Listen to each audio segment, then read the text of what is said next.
Hello to our presenters online. It's great to see you, Dr. Fox.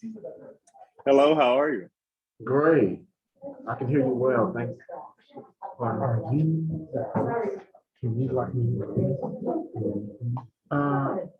think the host. Eric is the host. I'm gonna change that. Eric. Hi, Eric King. For some reason, maybe I misclicked it. It's not letting this. Hi, Eric. I have to get into the host. Eric, can you make me the host? For you accidentally made the room host. Do you mind making me the host? If you click beside my name where it says more and make me the host.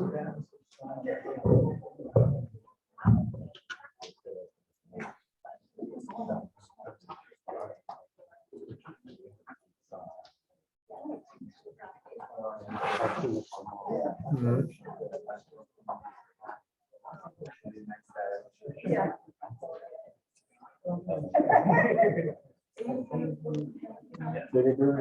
No, I'm not in the host. Hey, Eric, can you hear me? I can hear you. Can you hear me? I can. Can you do me a favor and make me the host? You were made the host of the room. I'm sorry. I can't.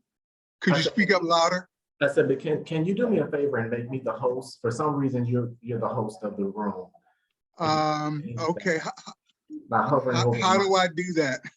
hover over my, take your cursor and hover over hover over me on the side panel of your The Zoom. right or the left? The right. You'll see. Okay.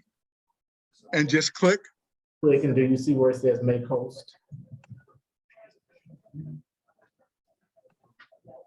Okay, I'm not seeing anything.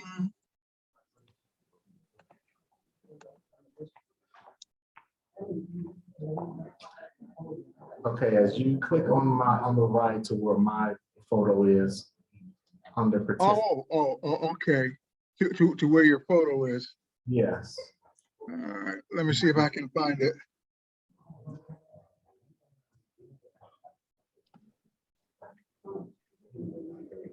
For some reason, it is not. Let me look at the gallery.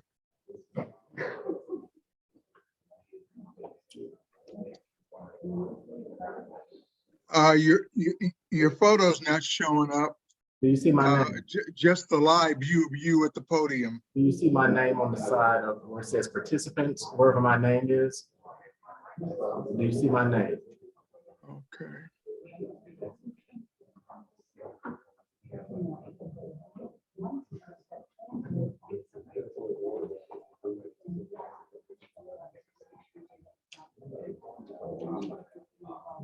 Okay, seems like you have to do so.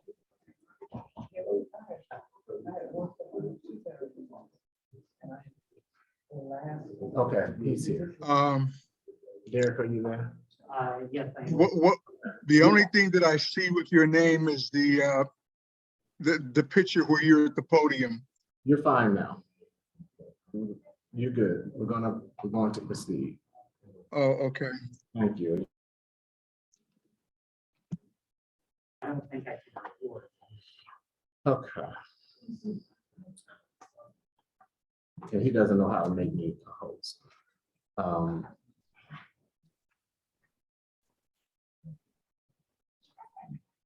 So we're just going to proceed. Good afternoon, everyone. Thank you so much for attending this panel 2 on identity, transformation, and reclamation.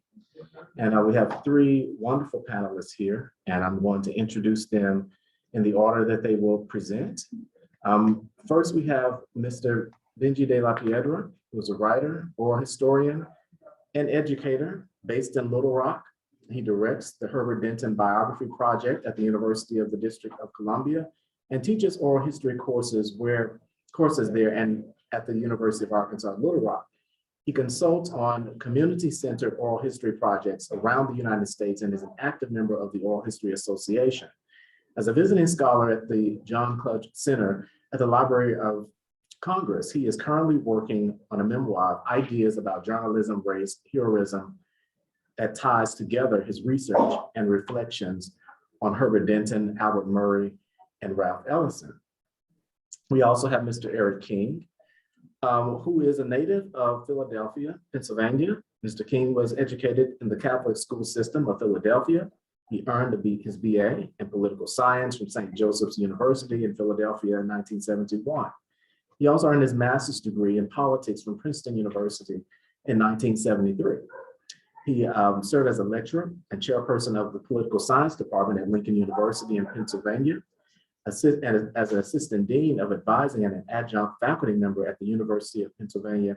And he also served as the chairperson of the Department of History and Political Science at Virginia Union University, where he was also a adjunct professor at Virginia Commonwealth University.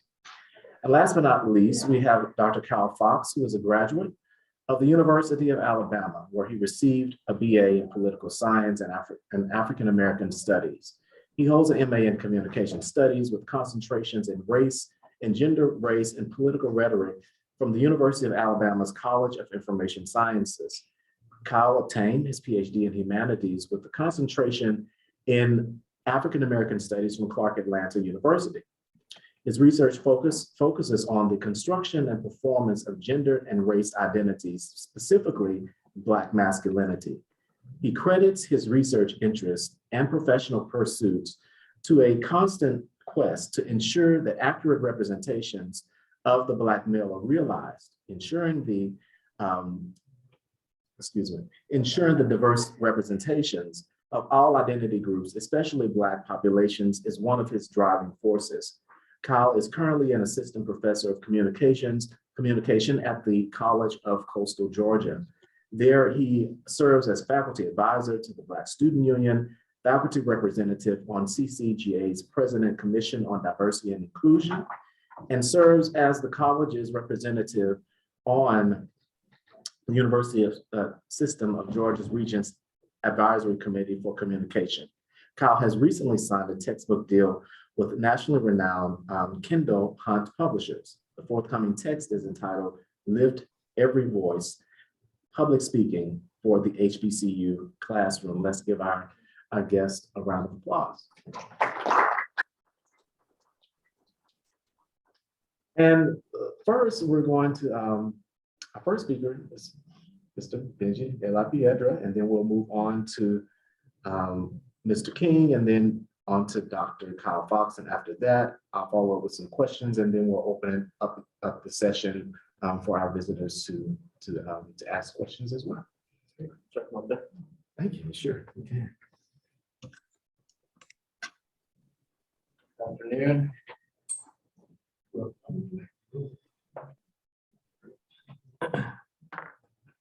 I'm going to try to keep it to 15 minutes and hopefully have some good discussion.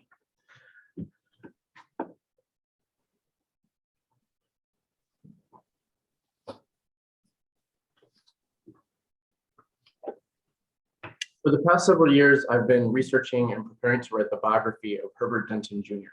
Denton was, among other things, the first Black journalist to work as a supervisory editor in the Washington Post newsroom history, first as Maryland editor in 1974, and then as city editor in 1976.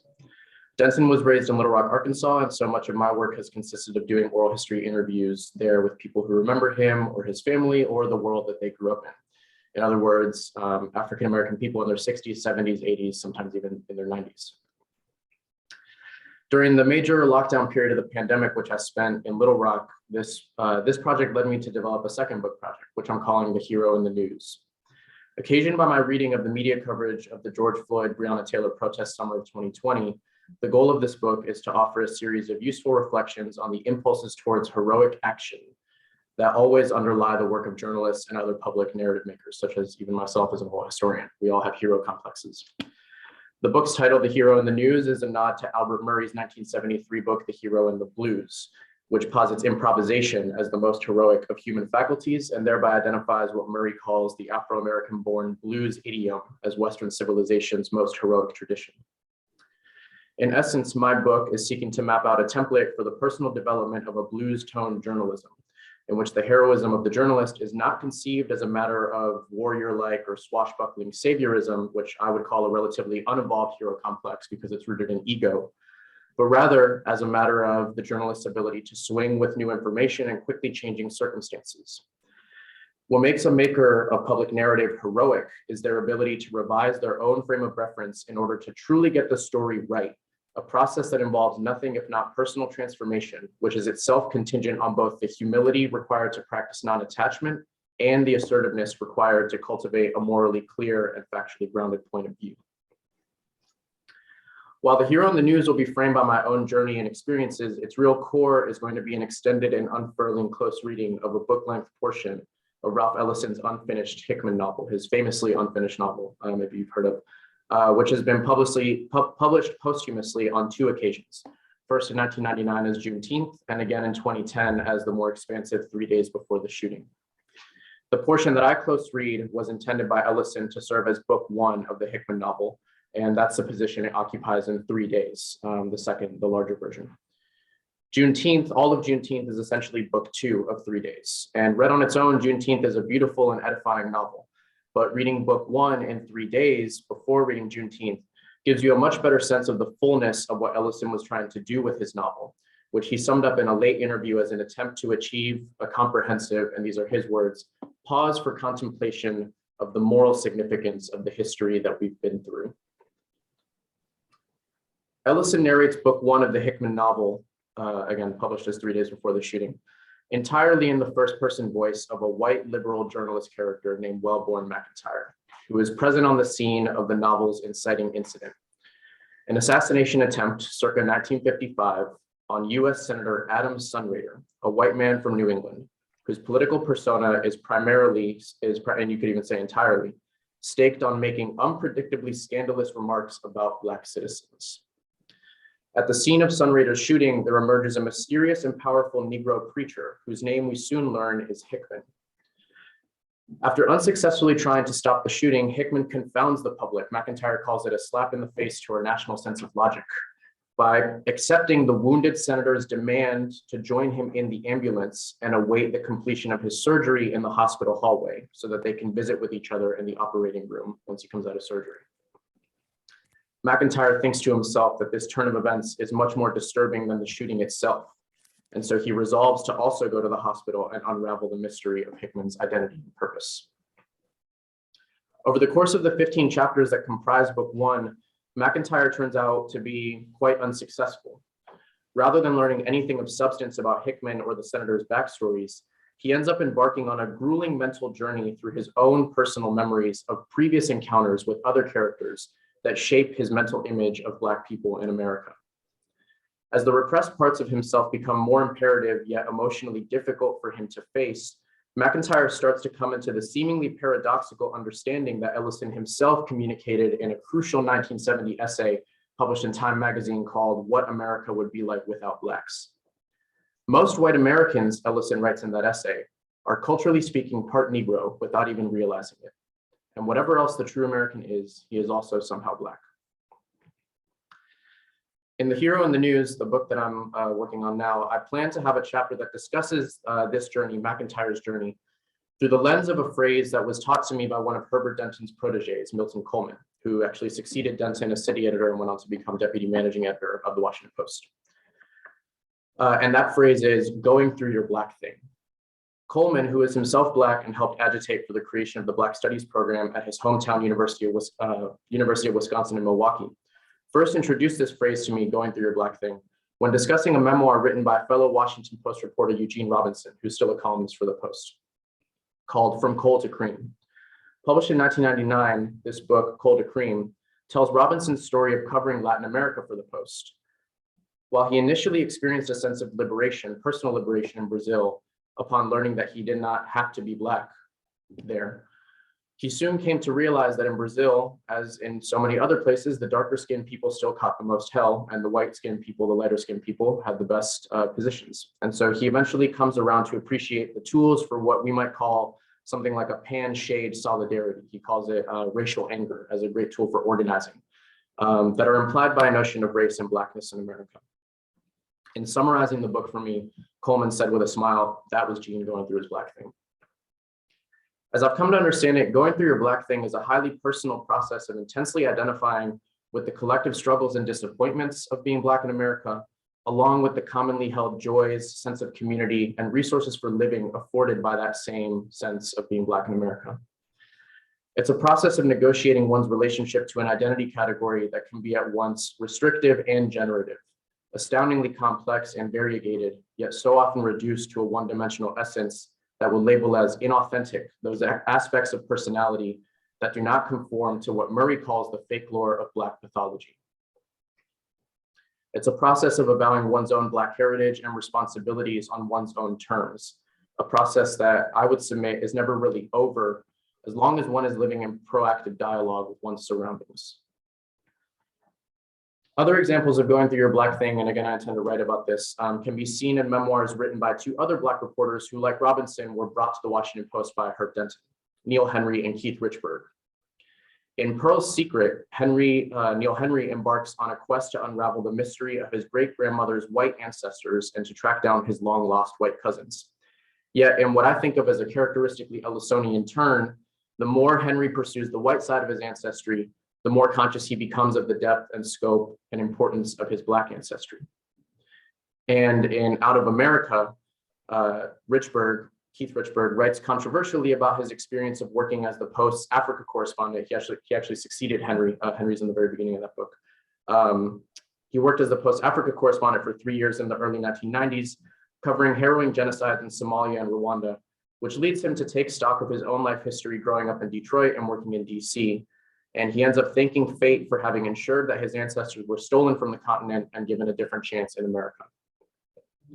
Even if you reject Richburg's thesis, the truth that it points to is the fundamental US Americanness of the experience of going through your Black thing, at least as I'm talking about it. And here's where I find Ellison and Murray to be most useful guides, because of everything their bodies of work do to remind us about the affirmative existential foundations for Black experience and Black history in the United States that are encapsulated in the cultural category that both of them continue to identify with until they died: American Negro. So now I want to reflect on my sense that McIntyre, the white journalist character in Ellison's novel, not only goes through a Black thing, but more specifically a Negro thing over the course of his psycho-emotional journey in book 1 of 3 Days Before the Shooting. And by doing so, he becomes Ellison's rendition of a blues-toned reporter who is fit to report on the whole American scene. It's by going through his Negro thing that he, or at least his reader, starts to develop the proper frame of reference for understanding and accepting the story told in book 2 of 3 Days, which is that the senator, again, the racist senator, is himself a person of mixed racial ancestry, raised in a Negro American community to be a preacher by his adoptive father, Hickman, but who then decided to turn prodigal son and pursue political power at all costs when he realized that he could be seen as white while making cynical use of the idiomatic resources that had been bequeathed to him by the Black community whose influence he denies. Going through his Negro thing means that McIntyre starts to appreciate Hickman as a representative of the real founding fathers of the American spirit at its best.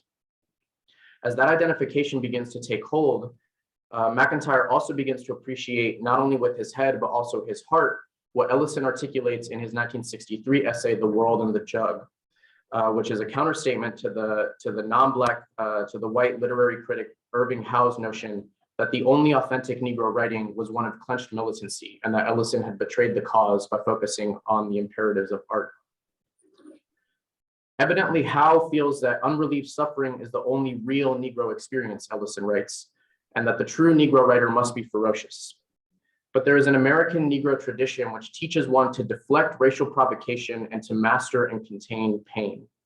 It is a tradition which abhors as obscene any trading on one's own anguish for gain or sympathy, which springs not only from a desire to deny the harshness of existence, but from, which springs not from a desire to deny the harshness of existence, but from a will to deal with it as men at their best have always done. While Ellison's comment and his focus on men does of course leave a flank open for critique from a Black feminist or womanist perspective, it does still touch on the vital center of Negro Americanness as an attitude toward experience, as a set of values that serve as serious equipment for living in this country. Ellison expands on this definition later in the essay, writing, Negro American consciousness is not a product, as so often seems true of so many American groups, of a will to historical forgetfulness. It is a product of our memory, sustained and constantly reinforced by events, by our watchful waiting, and by our hopeful suspension of final judgment as to the meaning of our grievances. For another, most Negroes recognize themselves as themselves, despite what others might believe them to be. Thus, although the sociologists tell us that thousands of light-skinned Negroes become white each year undetected, most Negroes can spot a paper-thin white Negro every time, simply because those who masquerade missed what others were forced to pick up along the way: discipline. A discipline which these heavy thinkers would not undergo, even if guaranteed that combined with their own heritage, it would make them the freest of spirits, the wisest of men, and the most sublime of heroes. It is this notion of a resilient group consciousness based on the discipline of stoicism and the will to remember that Ellison celebrates in the dedication to Juneteenth that his literary executor selected from among his notes after he had died. And that dedication reads, "To that vanished tribe into which I was born, the American Negroes." The discussion I'm interested in opening up now is one of the value of US Negro, not as a racial category, not as something that needs to go back on the census, let's say, but as a cultural and political touchstone, one that provides much needed context for understanding those creative and heroic aspects of Black American experience. One more long quote from The World and the Jug should bring it home. Ellison writes, "Being a Negro American has to do with the memory of slavery and the hope of emancipation and the betrayal by allies and the revenge and contempt inflicted by our former masters after the Reconstruction, and by the myths, both Northern and Southern, which are propagated in justification of that betrayal. It involves too a special attitude towards the waves of immigrants who have come later and passed us by. It has to do with a special perspective on the national ideals and the national conduct, and with a tragicomic attitude toward the universe. It has to do with special emotions evoked by the details of cities and countrysides, with forms of labor and with forms of pleasure, with sex and with love, with food and with drink, with machines and with animals, with climates and with dwellings, with places of worship and places of entertainment, with garments and dreams and idioms of speech, with manners and customs, with religion and art, with lifestyles and hoping, and with that special sense of predicament and fate, which gives direction and resonance to the freedom movement. It involves a rugged initiation into the mysteries and rites of color, which are used to excuse, without losing sight of either the humanity of those who inflict that injustice or the motives, rational or irrational, out of which they act. It imposes the uneasy burden and occasional joy of a complex double vision, a fluid, ambivalent response to men and events which represent, at its finest, a profoundly civilized adjustment to the cost of being human in this modern world. More important, perhaps, being a Negro American involves a willed, parentheses, who wills to be a Negro? I do, Ellison writes, affirmation of self as against all outside pressures, an identification with the group as extended through the individual self, which rejects all possibilities of escape that do not involve a basic resuscitation of the original American ideals of social and political justice. And those white Negroes, and I do not mean Norman Mailer's dream creatures, are Negroes too, if they wish to be. So as I plan to write about in my book, my own immersive oral history experience in Herbert Denton's Little Rock, starting in the summer of 2016, is a fundamental catalyst for the Black thing that I myself have been undergoing. And this is a major part of what I seek to write about. Thanks to Ellison's fiction and nonfiction, I was able to recognize and frame that experience as well, even more fundamentally as a Negro thing, the kind of rugged initiation that Ellison describes into an understanding of Black experience framed by the living memory of daily resistance to Jim Crow as a generationally and geographically specific experience. I was able to understand why it is that Denton was the last Washington Post reporter to use Negro in his copy, long after other reporters had stopped doing so in the early 70s. Ellison, Murray, and Denton all shared a set of reservations about Black Power's understanding of Negro as a marker of accommodationism, and the subsequent move to bury the term. As remembered at Denton's funeral by his friend Skip Grant, a revered educator who was raised himself in DC's Negro community, Herb used to talk about the values of the old Black people and how these were at risk of being forgotten at the peril of not only Black America, but all of America. And again, I'm proposing that Negro is a way of encapsulating those values. As one of the characters in McIntyre's narrative says several times, Black life in America is an existence of many metamorphoses. I submit that we should remember Negro as a still living tradition of heroic self-making and community togetherness, whose legacy can serve as a trusted orientation for such metamorphoses. Thank you.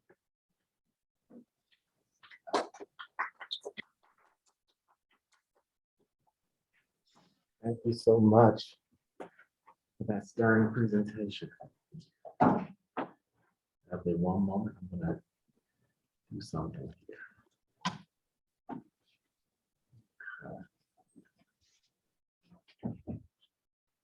All right, so next we have Mr. Eric King, who is, his paper is The Archetypal Drama of Transformation in the Lives of Black Gay Men.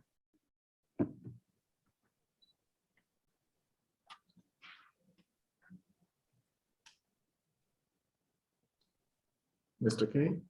Okay.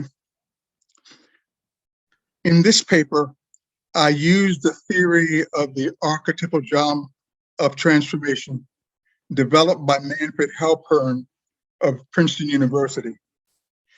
I use it to interpret a trilogy of novels by Elin Harris, namely Invisible Life, Just As I Am, and Abide With Me, published between 1991 and 1999. Moreover, or more specifically, I seek to explore what these novels tell us about how 4 archetypal ways of life shape the structure, dynamics, values, and stories within which Black gay men live their lives. Now, I discovered in reading the books that it would be very difficult to condense 900 pages to 15 minutes. So I thought that I would simply point out some main propositions and issues that occur throughout the books. The theory of transformation used here posits that there is a core archetypal drama of life that moves between 3 overarching ways of life and one possible exit from that core drama. I call them overarching because each of us must ask at some point, what ultimately is my life or my cultural story in the service of? The first way of life is emanation. It's a way of life in which our cultural container and network of relationships is experienced as sacred. That is endowed with mystery and in which we are forbidden to ask any questions beyond our inherited container. The second way of life I call living with and competing for fragments. This is an overarching way of life in which we experience life as continually shattered, fragmented, and which therefore provides no answers to any ultimate questions. Like Shakespeare's Hamlet, we trouble deaf heaven with our bootless cries. Deformation is a departure from this core drama of life in which the force of despair, born from living with fragments, induces our descent into premature death. And lastly, there is transformation, an overarching way of life in which we are free to question and act again and again in order to achieve fundamentally new and better relationships. Act 1, Scene 1, beginning in emanation. In emanation is a way of life. People are secure in the traditional container of their heritage pattern of relationships. They assure continuity and the justice of total security by accepting or cooperating with the mysterious sacred source which has created and sustained their way of life.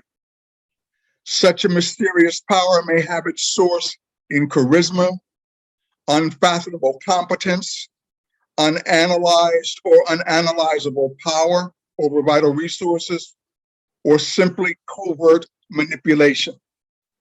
Basically, the mystery lies within any power or competence whose roots or manifestations the self cannot fully understand. Continuity in this way of life is repressing or avoiding of conflict and change. In this way, persons cannot imagine asking new questions. Therefore, any new consciousness is impossible, creativity is stifled, and the connections to people beyond their way of life is threatening. Emanation is a way of life of uncritical loyalty. The principal character in E. Lynn Harris's novels is Raymond Tyler. We begin with him as a college student in Birmingham, Alabama, and we follow him on his career to New York and other cities, where he not only goes to law school, but he also develops a law career. The emanational containers in the life of Raymond Tyler are his Black middle class family, the Black church, the Black fraternity, Kappa Alpha Omega, and his relationship with his girlfriend, Celia Richards. His Black middle class family is guided by values and norms of moral sobriety, discipline, hard work, deferred gratification, family stability, traditional roles of wife and husband, expectations of heterosexual masculinity, love of education, and the goal of professional self-advancement, and the perpetuation of traditional family life, as well as the politics of respectability. The Black church does not receive a great deal of attention in Harris's novels, but he does underscore the church as a community of Christian belief and practice within a cultural context of an indigenous Black congregation that adheres to traditional values regarding sexuality, dating, and marriage. The Black fraternity adheres to inherited beliefs, values, and norms that articulate a shared ethos, prescribe shared rituals, valorize preferred heterosexual masculinity, by which openly gay men are viewed either as not brothers or as less than brothers. Excuse me for a moment, I have lost the document. We should note that the fraternity also reinforces the values of Raymond's Black middle class family. Raymond's relationship with his girlfriend is characterized by mutual care and affection, and is guided by the expectation of eventual marriage and children. Act 2, Scene 1, challenged constantly by new sources of emanation. We are not necessarily stuck in emanation because we constantly hear new promptings from the underlying sources of our being, from the pre-conscious sources of our psyche. More specifically, new voices, images, thoughts, feelings come to us, arousing energies and compel our attention.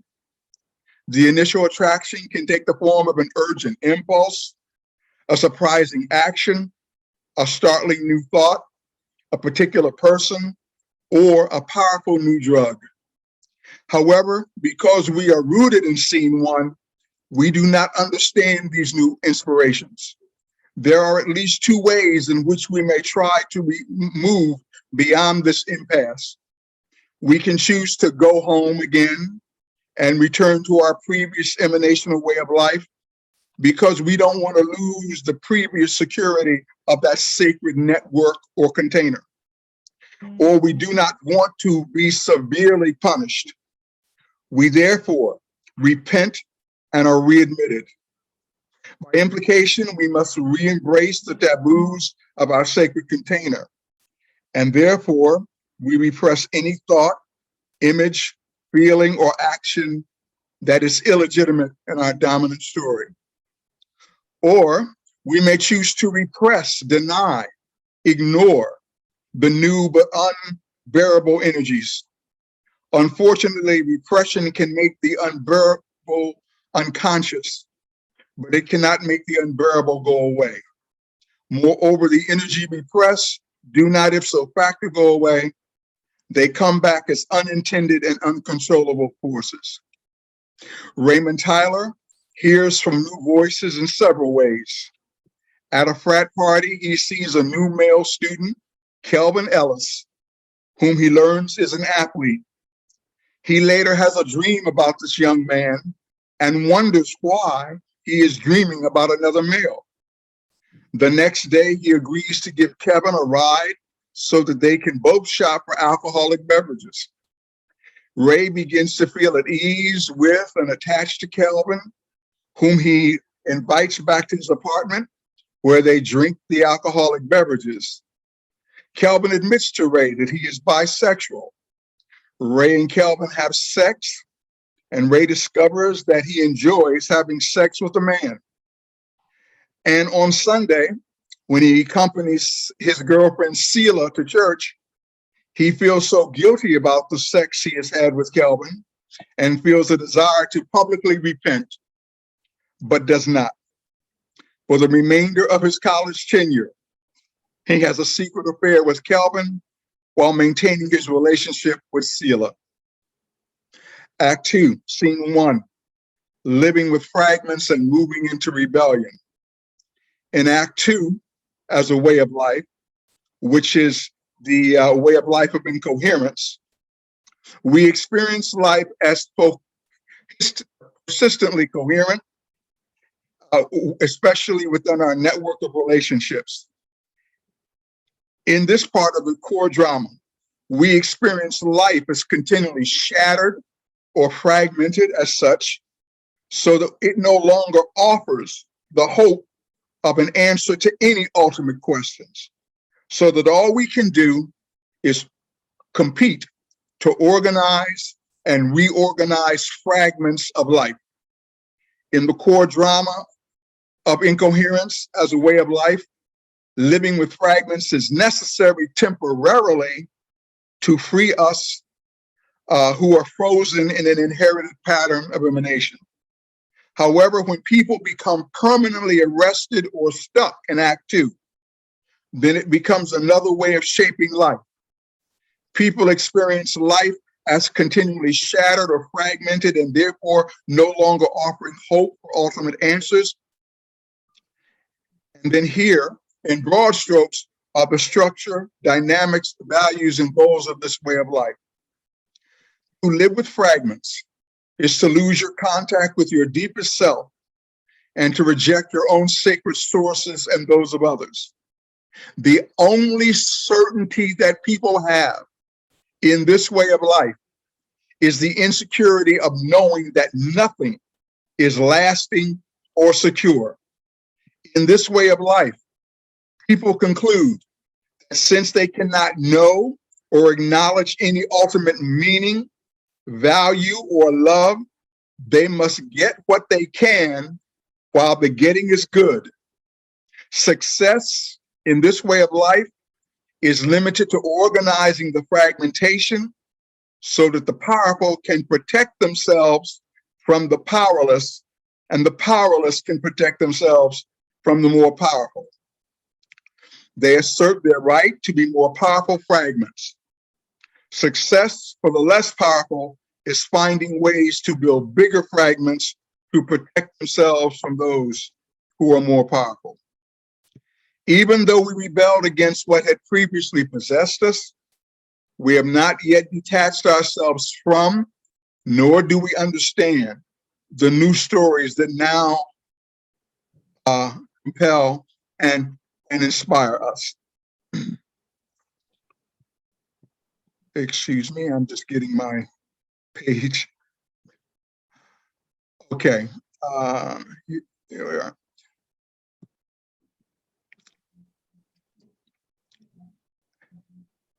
Now, when people become permanently arrested in Act 2, then it becomes another way of shaping life.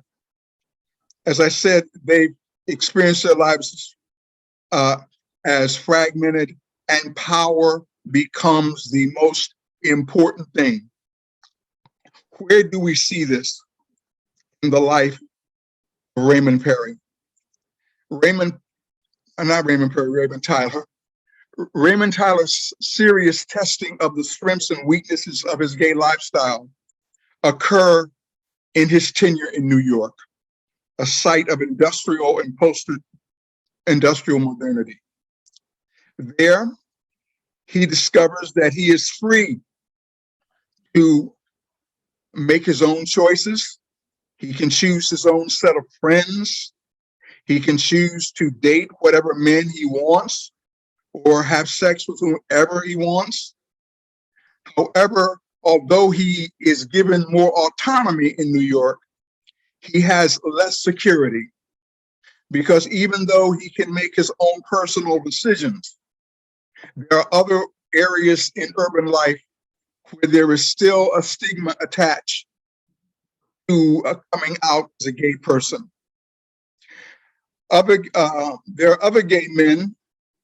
In order to deal with this situation, Elin Harris describes a continuum in which some gay men mask in order to hide in public and use body language and coded language to communicate with other gay men in order not to attract straight people. Other gay men, such as Ray's best friend Kyle, insist on being open and explicit about their sexuality, even if it means that they have to be aggressive in their attitude and even cuss out other people. One of the most interesting things about this incoherence is the fact that Kyle and Ray consistently complain about the inability to establish meaningful relationships which touch their personhood. What they complain about is a lifestyle that is dominated by I would call it a transactional, a utilitarian exchange, basically for sexual purposes. So it is, while it is a life in New York that gives him more freedom, it doesn't give him the security of the transpersonal relationship that he's looking for. Okay. Deformation, moving toward destructive death. Deformation is a way of life in which we achieve the fundamentally new but worse in terms of human relationships, because deformation is that force of despair born from competing for fragments, by which our attachment to a single fragment of life leads us down the road of destructive death. Deformation, like all archetypal dramas and ways of life, is a process. Therefore, we can discover where and why people are on that road. We see deformation in the life of Ray's friend Kyle. Despite his sexual escapades, Kyle is lonely. He is suspicious of love and does not want to take the risk of finding love because he perceives that it makes you vulnerable to both the infidelity and power of others. Strategically, Kyle chooses to date men who are emotionally and economically available to him so that there is no chance of risking love. Consistent with incoherence, he organizes and reorganizes his relationships to avoid the power of others. However, a force of despair emerges from this fragmentation that predisposes Kyle to depression and to addiction to crack and alcohol. Only serious therapy and rehabilitation will initially spare his life. We also see deformation in the marriage of Kelvin and Candace. Kelvin, who at once Ray's boyfriend when they were in college, has now married. Yet eventually he becomes HIV positive, but does not share his health status with his wife. He infects her, and eventually she dies of complications of AIDS. Finally, Ray has his own brush with deformation because he is trying to maintain a relationship with a married man named Quinn, but Quinn refuses to leave his marriage. Ray is also trying to maintain a relationship with a young Broadway celebrity named Nicole, but he is afraid of sharing his sexuality with her because he fears that she will leave him. And this internal conflict predisposes him to depression and to heavy drinking of alcohol. The next or third way of life, the final way of life, is transformation. Transformation is a way of life in which people refuse to objectify and dehumanize each other. They try to touch each other's person highs, and in that way create something that is new and fundamentally better. The only, I won't say the only, but the principal instance of transformation that impresses me, though there are a few, is the relationship that Ray will ultimately have with his father. When we first meet his father, he is a patriarch in an emanational family life. His attitude is that he and his wife did not raise Ray to be a sissy. When he comes to Ray's graduation from law school in New York, he is very standoffish to Ray's gay friend, Kyle, and his rather wild friend, Janelle. At one point, after Ray has visited his family in Birmingham, his father takes him back to the airport and stops to tell his son that he and his mother did not raise him to be a sissy. Ray rebels. He tells his father that he is not going to let him run his life, and he is going to live the life that he thinks is best for him. For a long time, this separates father and son.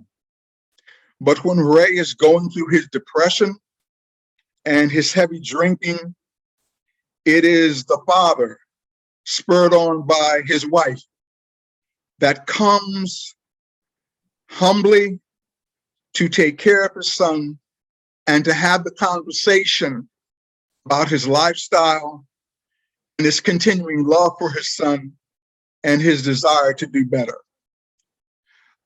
His father is able to see him through a period of recovery and invites him back to Atlanta to become part of his father's firm.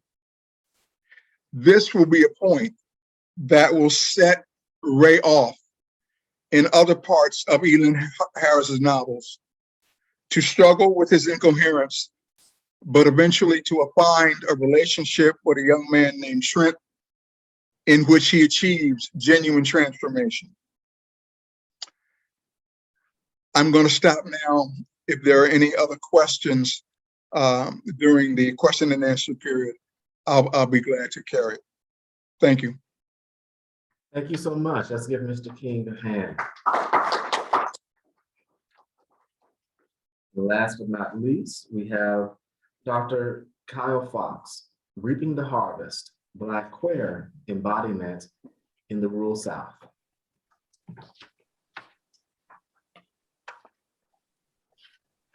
Thank you all so much for having me. So I want to preface by saying that this is a small part of a larger work that I am in the midst of. Harkening back to the days of the segregated South, open season has been declared on Black men and boys. There's a seeming increase of murders of Black and brown men, high-profile cases of police and vigilante violence against Black men, including the murders of Trayvon Martin, Oscar Grant, Philando Castile, and Ahmaud Arbery, among others, suggests that there's an apparent disregard for Black male lives. During this post-racial Obama era, these modern-day lynchings and assaults on Black men and boys present a tremendously glaring contradiction. On one hand, Black men are celebrated for occupying the highest office in the land and leading the nation through the most financially challenging time since the Great Depression. On the other hand, Black men continue to be defined and treated as criminal savages and brutes in need of taming. The policing of Black men and masculinities has to be understood not only sociologically, but also historically. In this cultural moment that seemingly celebrates one's ability to define and perform nonconformist identity scripts, the Black male is blatantly omitted from this celebration. This callous apathy shown toward Black masculinity is contrarian at best. With that in mind, I engage in a discussion about representation, construction, and performance of gendered and race identity in the contemporary moment in an effort to celebrate the various identity performances of the Black man. Historically, when attempting to analyze masculinity, researchers have engaged the subject using an interdisciplinary approach. In an effort to maintain a critical attitude toward the different contributions offered by these various disciplines. This research is presented from an interdisciplinary perspective. Although an array of disciplines have facilitated a better comprehension of the meaning and construction of masculinity and manhood, each one of them cannot fully explain how masculinities function, right? So let's dive in to my presentation. When we think of farming, we imagine vast tracts of lush green vistas worked by aging or aged white men, or we're transported back to the nursery rhyme, Old MacDonald. Old MacDonald had a farm, E-I-E-I-O. And on that farm, he had many inhabitants that we won't get into today. However, today I want to disturb that image of this farmer and present to you a modern farmer. What if I told you that the modern farmer is young, educated, Black, and queer? This leads me to my case study. A man by the name of Kendall. Kendall and I had been social media friends for about 5 years. You know, I would like his posts, he would like my posts, we would DM each other from time to time. One night, he posted a thought-provoking statement. So I DM'd him. And from this DM, we started to talk. And he shared with me his love of farming and why he chose the profession, right? And then this sparked many, many, many, many questions in my mind. Mainly, why does this young gay brother want to live in rural middle Georgia with no desire to leave?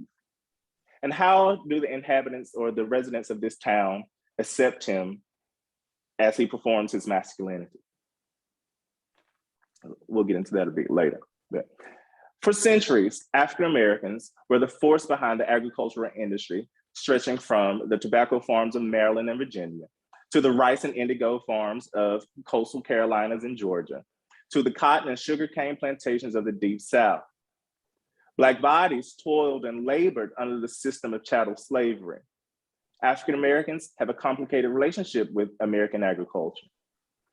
For centuries, enslaved African Americans were forced to work the fertile southern soils of the country, often in grueling conditions for no pay and no promise of even the most basic of human rights. After emancipation, many African Americans continued to work the land, either as landowners or more commonly, tenant farmers or sharecroppers.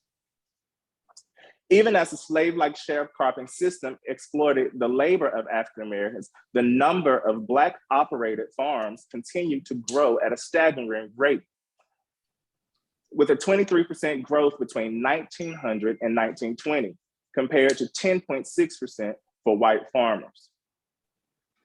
According to the 1920 US Census, there was approximately 926,000 Black farmers that year. After reaching this acme, the number of Black farmers began to decline severely. Today, a little over 33,000 Black principal farm operators remain, or 1.4% of the total US farming population. Though the decline of the farming population is not exclusive to Black farmers, their decline has been exaggerated example of the national trend of the last century. The farming population itself is an aging and shrinking one. And as farms have been consolidated and average farm sizes increase, the individual family farm has become a less valuable option for many. Today, only 6% of farmers are under the age of 35. And with 2/3 of the US farmland set to transition ownership within the next 20 years, the country stands to lose millions of farm acres. While the dearth of literature on young farmers is stark, studies examining the experiences of young Black queer farmers are virtually non-existent. There has been some investigation into the experiences of young farmers in general, but most notably by the National Young Farmers Coalition. Its 2017 report found that young farmers are twice as likely to be farmers of color or indigenous than the national average of all farmers. Even so, research shows that Black students are more likely to perceive barriers to participating in agricultural careers and hold more negative attitudes toward agriculture and the occupations associated with it. Today, the faces of the US food producers are neither representative or diverse of the or a diverse sector of the US population. If Black farmers are to persist, and if their voices are to be heard, their numbers must grow and their experiences must be understood in totality. So this study examines the lived experiences of those young Black queer farmers and shed lights on their motivations, characteristics, and challenges that they may face, and aims to serve as a starting point for future research. Now, this work involves multiple theories. However, the main one that I focus on is queer studies or queer theory by none other than E. Patrick Johnson. His notion of queer or queer theory affords LGBTQ people of color an agency that queer studies did not. In queer studies, or almost everything I know about queer studies, I learned from my grandmother. Johnson relies on his childhood experiences and memories of family, culture, and language to develop the term queer. Queer for Johnson hails from his Black Southern grandmother, who pronounced queer as queer. Based in the theories of flesh, queer theory emphasizes the lived experiences of LGBTQ plus people of color. Johnson's queer theory provides a lens through which to interrogate the intersections of race, gender, class, and sexual orientation in society with a particular interest in those of us of color. Defining queer, he provides a few definitions. One, queer, meaning the opposite of straight or odd, slightly off kilter, from the African-American vernacular for queer, incapable of being contained within conventional categories of being, okay? Two, a lesbian, gay, bisexual, transgender person of color who loves other men or women sexually or non-sexually and appreciates Black culture and community. Three, one who thinks and feels and acts and sometimes acts up, committed to the struggle against all forms of oppression, racial, sexual, gender, class, religious, etc. Johnson argues that queer theory fails to acknowledge consistently the contributions of non-white and non-middle class gays, bisexual, lesbians of color in the struggle against homophobia and oppression. In its use of the term queer, Johnson reimagines queer theory to include race and class as essential elements in understanding how queer Black identity operates. Queer theory requires that one situates the performance of identity, both historically and culturally. And according to Victor Turner, performative reflexivity is the behavior of a social, cultural group reflecting back upon itself, upon the relations, actions, and symbols, meanings, codes, roles, ethical and legal rules, and other socio-cultural components which make up our public selves. In other words, it is the performance of oneself. Performance theory elucidates how individuals attempt to construct and maintain control over their self-image within and outside of their social identity groups. Perhaps one of the most foremost scholars in gender research is Judith Butler.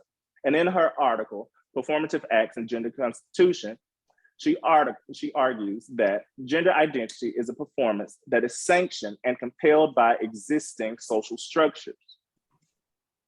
She characterizes gender identity by examining the repetition of gender-related acts and how an individual performs.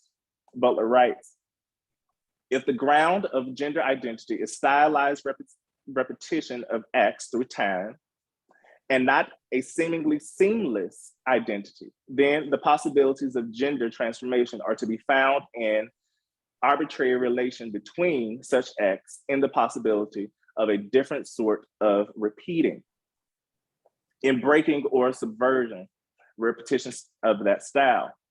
Hence, gender isn't static or biological or a biological identity marker, all right? So, theory behind this. This project seeks to tell the stories of real live individuals, right? Taking into account their historical and cultural expressions in these spaces that are not typical of them, okay? So with Kendall, I mentioned that he is a rural farmer in Middle Georgia who's gay, and majority of the town is white. His average customer is about 60. So he invited me to visit him and at his produce stand one day during the summer. I went up and I was fascinated by the interaction between he and his customers. In fact, one of his customers told me, I love this man like you love your own grandson.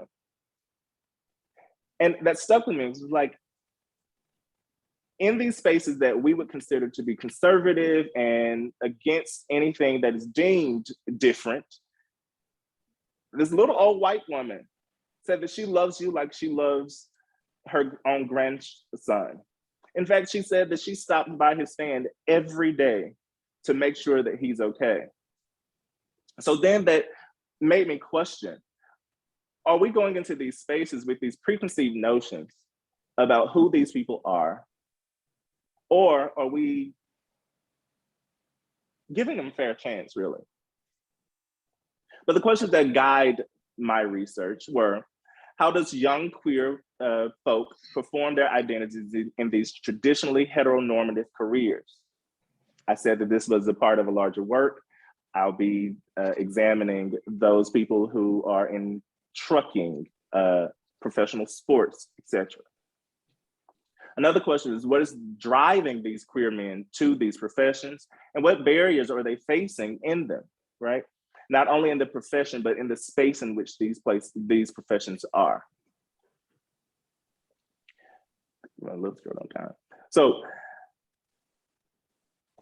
it's the goal of this project just to simply tell the story of these people, right? We have to get out of thinking that there is only one definition or one performance of what it means to be Black, male, and queer, although the media would have us to think otherwise. Thank you.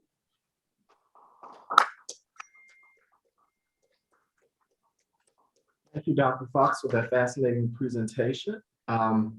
We have some time for questions from the audience as well as our Zoom participants. So I'm going to open up this space for you all to interact with our speakers on this afternoon. Dr. Harris. How y'all doing? First, thank you all for your presentations. I actually have two questions. First for Benji, yes, that's right. And then for Dr. Fox. Benji, my first question is more about accountability, especially since, I mean, Negro is a charged word, right? Like, I'm thinking about, like, I mean, I actually use Negro. I jokingly use Negro because I don't like the N-word. So, like, yeah, Negroes be like this.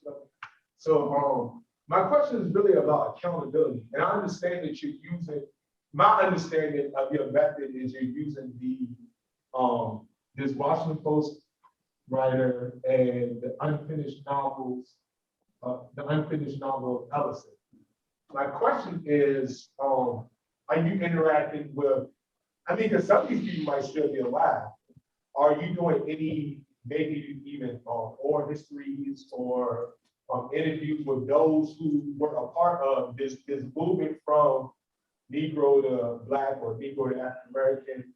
Because for me, I just don't want, because since some of these people might still be alive, some people, you never know once you start interviewing. Some people might say, I'm cool with still using the word Negro. Like, so that's my question about accountability, like accountability to that group, and then accountability to us, especially people now who still use that word. And then for Dr. Fox, I'm really looking forward to your work.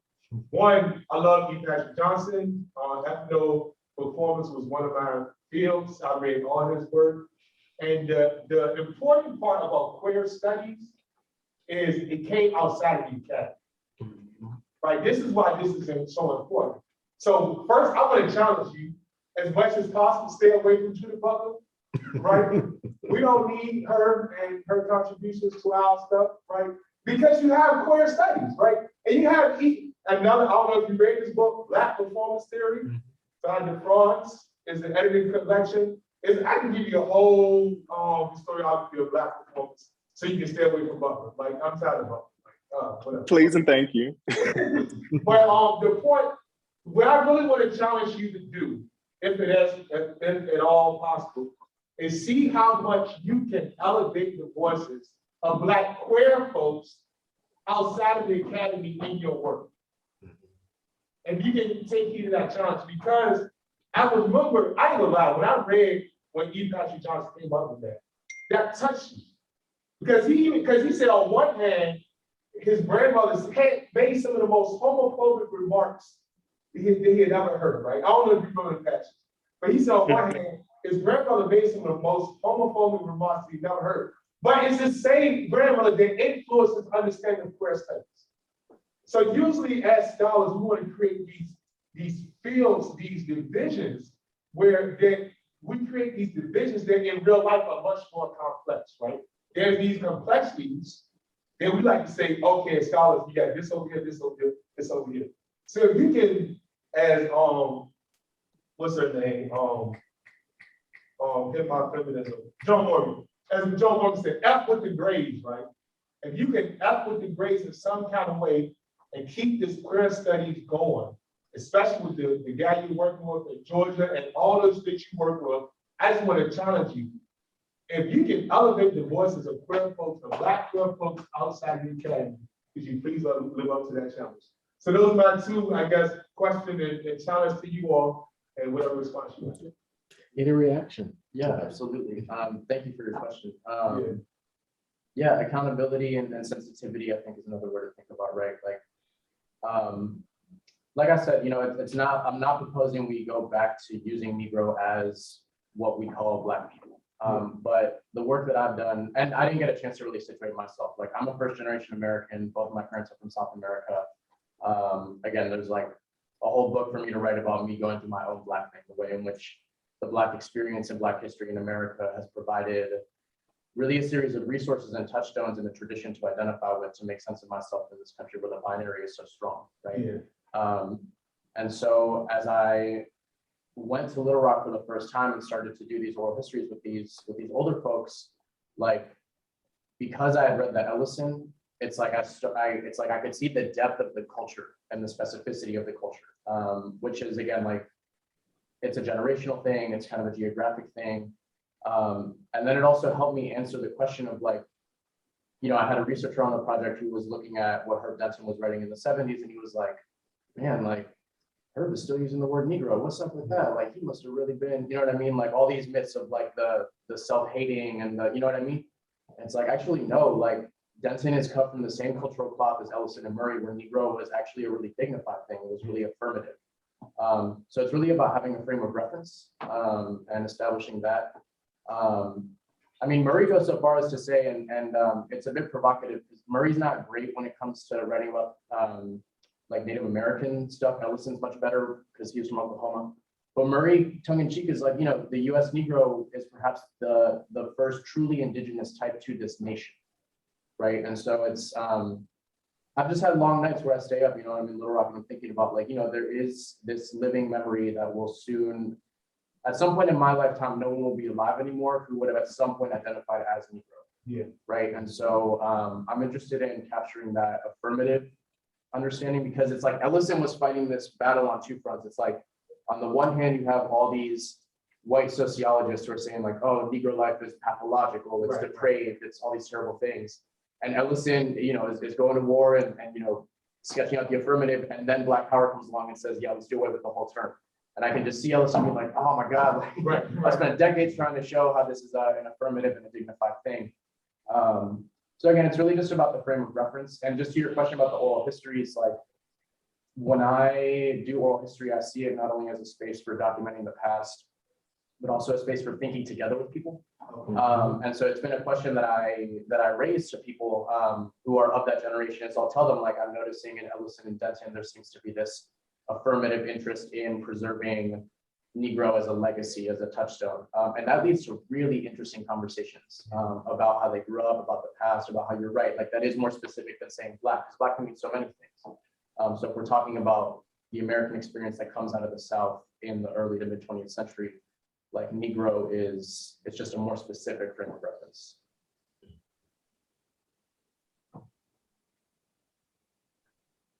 The word Negro is on birth certificates now, and it's still going into the age of 68 and above. So what's your opinion on that? Do you mean that people are putting it on birth certificates today, or that No, people who are alive? 50 in the 50s, and people now like 68 years old still on their birth certificate. Did you know that? That doesn't surprise me, because the term wasn't jettisoned until like the late 60s, right? No, it's before the 60s. That word Negro was used in the 60s. Of course, but I'm saying that it doesn't surprise me that birth certificates issued in the 50s might still say Negro, because my understanding is that it didn't stop being used in official capacities until the 60s or even the 70s. So it doesn't surprise me. If I were interviewing somebody who had a birth certificate like that, I think it could be an interesting discussion to have, like, how do they feel about it? If somebody doesn't want to identify as Negro, I would never force that on them. But I think it's interesting to ask people kind of, how do you feel about these identities? We don't get to pick our names, right? And so when something is put on your birth certificate, how do you proactively respond to that? Do you, someone in the Ellison Murray tradition might see that and say, there's this whole tradition of Negro history, Negro life that affords a lot of resources for looking at that as a tradition of resilience. If somebody says, Negro is a term that I would rather not be, or I would rather be Black with a capital B, or whatever, like, I wouldn't see anything wrong with that. Well, my question is that, we as a group of race that we have several names. So for Negro, Afro-American, we just got all different names. So one name, really, I don't see a whole lot of research on that one name, because that name might stop probably in the 70s.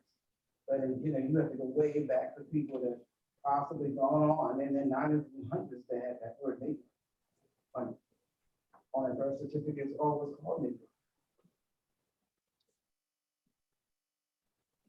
I'm trying to figure out, what's your standpoint on that word? I mean, you're doing some research, but why are you doing research on that one word?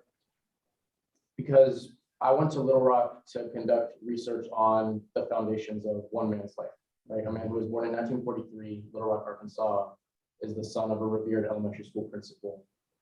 And when I got there and I started interviewing people of this generation who likely do have Negro on their birth certificate, the body of work that Ellison and Murray have left behind helped me to see that cultural identifier as something that's not necessarily inherently shameful, and that there is a way of looking at Negro history, community life as something that's actually full of pride and dignity. This is Ellison's idea of who wills to be a Negro, I do, right? It has to do with the capital N as well. And it's a way of talking about Black culture in the United States. For instance, like my mother's from Chile, my dad's from Peru. There, the word negro is just a color, but if you're talking about the culture, you're talking about Afro-Peruvians, right?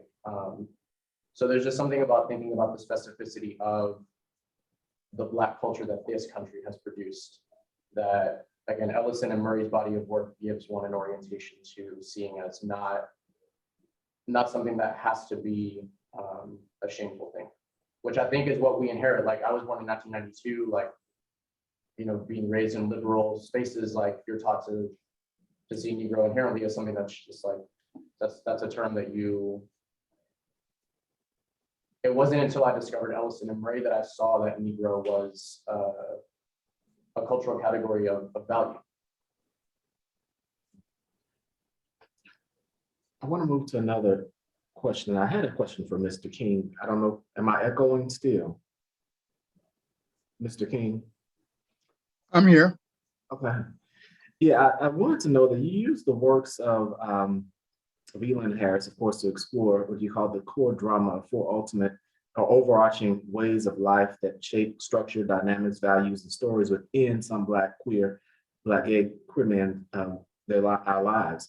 Have you considered more contemporary? Excuse me, Dr. Johnson. Yes. There is an echo effect on the microphones that bounces back, and it makes it very difficult for me to decipher what's being said. Okay. I don't know how to fix that, but I see you have two Zoom. Do you have two audios going there? Or is it someone else experiencing it in the chat room? She said she's experiencing it well. Pardon me. Yeah, I think If so if you have a question that can be put in the chat room, I could read it and then respond. I'll do that.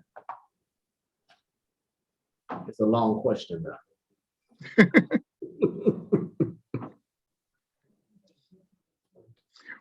But Well, if the speakers can learn to condense. yeah. Let me see.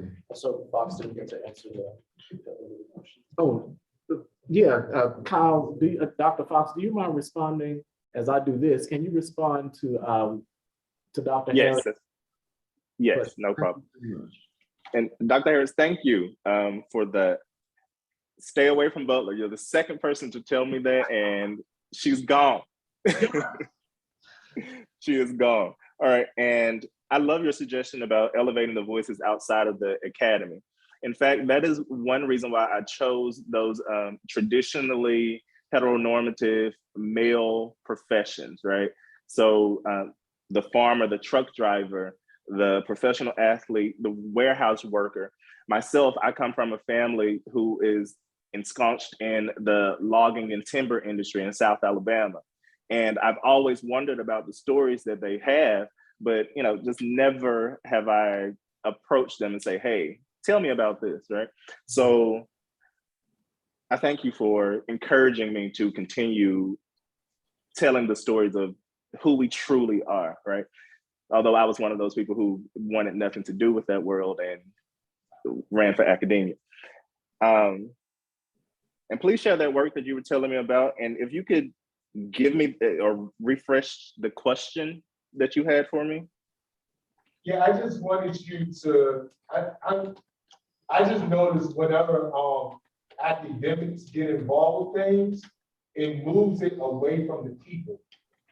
Mm-hmm. And so the reason why Johnson's work was so, I guess, provocative towards me was because it returned it to the people. It returned it to his grandmother, right? Mm-hmm. So, it was more so of a challenge if you could elevate, like you were saying you're doing, if you can elevate the voices of the people, and then even within that, allow them. So I'm saying, because you are basically the next generation of scholars to move forward queer theory. So I'm seeing this as we have a scholar now who can say this is what queer theory is based on these Black queer men in particular heteronormative fields. Okay. You know what I'm saying? So it's more so, Absolutely. it really is like you can develop the next steps into our understanding of what queer theory is. So that's the challenge. Like you can be the one who say, this is what it is, and it's informed by these real men's real lives, not just my theoretical pontifications of Black queerness. Right. Thank you. Because I don't just want my book to sit on an academic shelf. I actually want it to be for the people. Yeah. I mean, also, I'm just like, I'm excited about your work because like we need our own way of thinking, our own like way of seeing the world, right? Because unfortunately, that's what happens. Black scholars go to graduate school and they give us Judith Butler. Right? We read Patrick Johnson. The work I referenced earlier was Thomas DeFrawn's Black Performance Theory. I think it's published by Duke University Press. Thomas DeFrawn's Black Performance Theory. Thank you. Yeah. So he seemed to have heard you well, so maybe I need to move further away from the mic. So, Mr. King, did you receive my question in the chat? Not yet. Okay. Well, it seems that you can hear me well now. Is this okay? So I'm going to ask the question.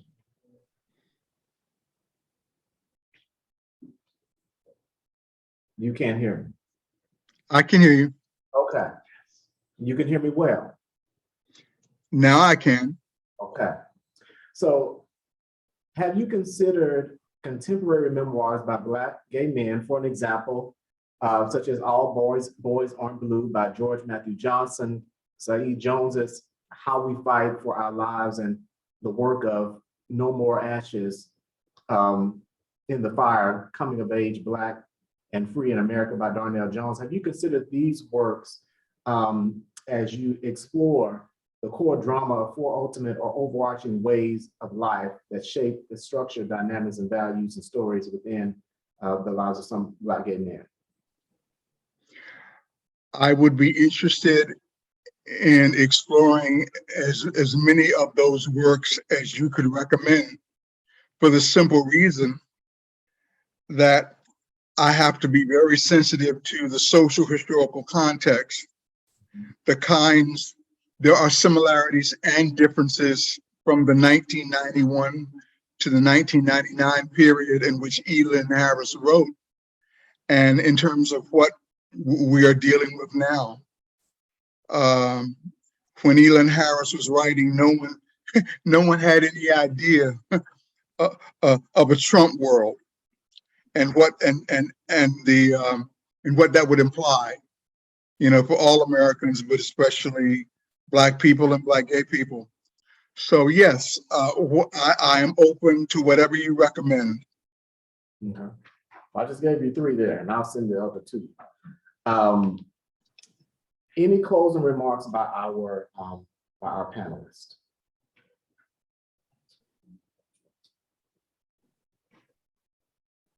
Okay. If not, then this will conclude our session. Thank you so much, Dr. Fox. Thank you so much, Mr. King, and thank you so much, Mr. Benji De La Piedra, for joining us in this forum, in this conversation. And this concludes the program.